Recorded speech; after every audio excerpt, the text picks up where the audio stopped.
Here is our first segment of Hiya! You were supposed to say it with me. Oh, Hiya!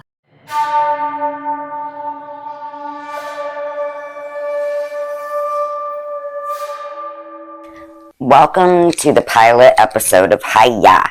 As you probably know, I'm Shelley, and I'd like to introduce you to my husband, Daniel. And this is going to be a weekly segment, all things ninja. So if you're into that type of thing, or if you'd like to learn about it along with us, I highly suggest you guys tune in. If not, you can still tune in to our new weekly episodes of Legends. So with that being said, I will give it to Daniel. All right. Well, eventually we will appear to you in video form. Yes. This is just a quick introduction to tell you what the show is going to be about, so you can decide if you want to tune into it or not. And then I will give you a little bit of information to end the show with. So we're going to talk about what the show is going to be about. We're going to talk about myths about the ninja, since this is, in fact, legends, lore, hauntings, and more. Yay. Obviously, we need to talk about the myths about ninjas. That's up my alley. If we're going to talk about the myths about ninjas, then we need to talk about the truths about ninjas. Absolutely. And to understand all that, we need to talk about their tradition. And then we start getting to my favorite part, weapons. So here's what we're going to cover. The 18 elements of ninjutsu. I'm not going to tell you what all those are. We'll cover that in the next show. But there are 18 of them, and we're going to go over each and every one of those because they're all important things that make up what a ninja is. As I said, we're going to discuss weapons and how to use them. Some of these things I'm just learning to use myself. So you can learn along with me if you'd like. That's why we're going to do demonstrations. And then also spiritual exercises. Oh, I like that. And tapping into your inner ninja. I'm going to set up an email if anybody wants to email me specific questions, and we'll use those on the show. Yes. Okay, we're going to go over a few common myths. We'll go over a lot more myths on each segment of the show, but here's some pretty common ones. Is a very common thought that ninjas just overlooked the concept of right and wrong and all morality to accomplish their aims, and will do anything that their ninja masters asked of them for any dollar amount, especially, the highest dollar amount. They're thought of as being mercenaries and terrorists that will do any job for the right amount of money. This has been perpetuated by ninja movies, and don't get me wrong, people, because I love ninja movies, but they're, like most movies, are not historically accurate. Can I just say that because of ninja movies, that's what I thought of them as being? Well, a lot of movie directors were actually looked at as ninja authorities, and that's where a lot of misinformation comes from. Their information makes for good ninja movies. This is true, and that's why I love them. But they're not authorities. Most people believe that the ninjas slowly vanished during the 17th century, and some believe they were buried with the end of World War II, because a lot of people think that the ninjas secretly existed in World War II to help the Japanese army, but they were so stealthy that they weren't identified. But the truth is, ninjutsu lives on today. And what I mean by that is a lot of the information that we're getting from the show is from this book by a guy named Masaki Hatsumi. It's called Ninjutsu, History and Tradition. For anybody who would like to buy a copy of it, found it pretty cheap on eBay. It's written, I believe, circa 1981, I think. Shelley actually has a lot of interesting facts about the guy who wrote this book. He's not just some author or whatever. He's literally a ninjutsu master. He's taught at, I don't know, like 14 different schools. She's going to tell you all about it. So here's Shelley with some interesting facts about the guy who wrote the book that we're going to reference quite a bit on the show. All right, thank you, Daniel. And pardon me if my pronunciations aren't perfect. Okay? I struggle with the Japanese as well. Yeah. Hopefully we'll get better with it as we learn. Read more of it. Yeah.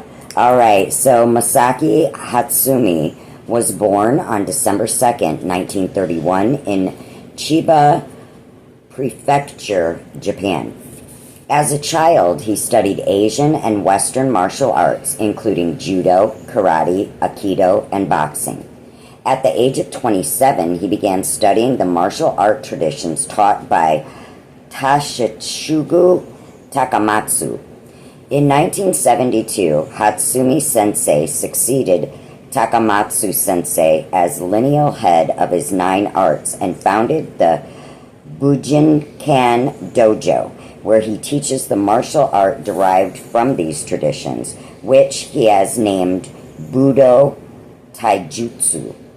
In 1982, Hatsumi Sensei began to travel overseas to share his martial art with the world.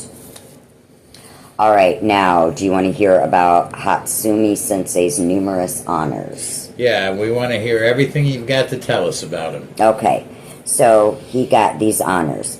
1986 Black Belt Instructor of the Year, Honorary Texas Ranger and Arizona Ranger, Japan International Culture Award, numerous letters of appreciation from many agencies around the world, including the FBI, CIA, NSA, the Pentagon, London Metropolitan Police, British SAS, Spanish Intelligence Agency, and the Israeli Air Force.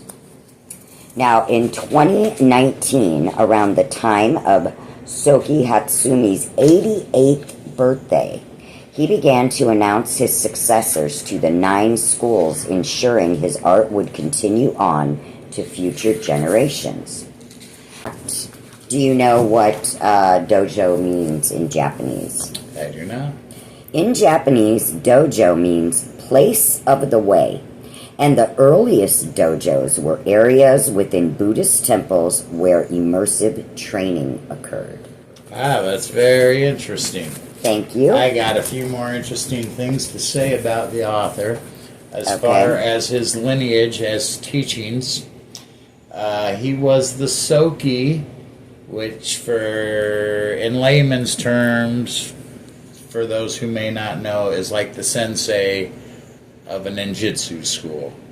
I figure most people know what a sensei is. You know what, I was going to ask because it said Soki in here and I wondered what the difference was. Yes. Nowadays, first of all, he was the Soki of 8 different ninjutsu schools. Okay. And he was, in fact, the Grandmaster, which I guess is yet an even higher position now, of the last school that he taught at. And 2 of his best students have gone out and started a couple of new schools, and they use the titles Soki and Shidoshi. So anyway, this isn't just some fly-by-night guy or some guy that likes to write books or whatever. I mean, this guy knows what he's talking about. He walks the walk. And that's why we reference his book quite a bit, because we want to give you the truest facts that we can. So we talked a little bit about the myths of the ninja. I'm about to close the show, but I should tell you a little bit about the way of the ninja before we go. So the first thing that you should know is that the essence of all martial arts is self-preservation and prevention of danger. That's, like I said, the essence of all martial arts. So it's not just going out to make a dollar off of assassinations or what have you. Ninjutsu protects not only the physical body, but the mind and spirit as well. So there's a lot more to it than people would actually know, and we're going to go over a lot more of that when we start talking about the 18 different elements. And of course, we're going to introduce at least the first one. Who knows how many we'll get down per segment or whatever. Right. But we're going to go over those 18 elements. So, you know, the way of the ninja isn't just striking and slicing, but in fact in outwitting the enemy. The way of the ninja is winning. And just a little brief bit of history. Ninjutsu did develop as a highly illegal counterculture to the ruling samurai elite. But the way a lot of it developed was they imitated farmers and they made weapons out of crude implements that looked like farming tools or out of farming tools. So they weren't always these cool black hooded dudes running around with katanas and whatnot. The idea for them was to blend in with whoever they were, wherever they were at the time. We'll go over more history and tradition and all that good stuff in the following segments. I just wanted to give you guys a quick introduction and kind of an idea of how the show was going to go this week. Like I said, we will be coming to you in video format. So we will see you next week. Yep. And also, guys, we're going to try and be consistent and do it like every Saturday, because that seems to work out for us. And then I'm going to try and get it on, on Sundays, because my husband is a full-time worker. So, and I don't want to wait too long until we get to doing the weapons demonstrations. Yeah, because I'm really looking forward to showing you guys all the different ninja weapons and either showing you how to use them or figuring out with you guys together how to use them. I already got some cool stuff, some swords, some blowguns. Of course I'm going to get some crossbows and other bows. I got sais, nunchucks, all that good stuff. Throwing stars, throwing knives. But we're going to do it all. Now, keep in mind, we do live in Michigan, and it is very snowy outside, and we don't like to have a basement or anything to use these weapons in, so we have to wait until spring to really get them. But we can show you the weapons and everything. But in the spring is when we're really going to set up the targets, and it's just really snowy and cold right now, so... But yeah, there's a lot to look forward to. So if you guys are into the ninjas, into that kind of thing, or even if you're not and you want to learn something new, like you're gonna learn right along with me.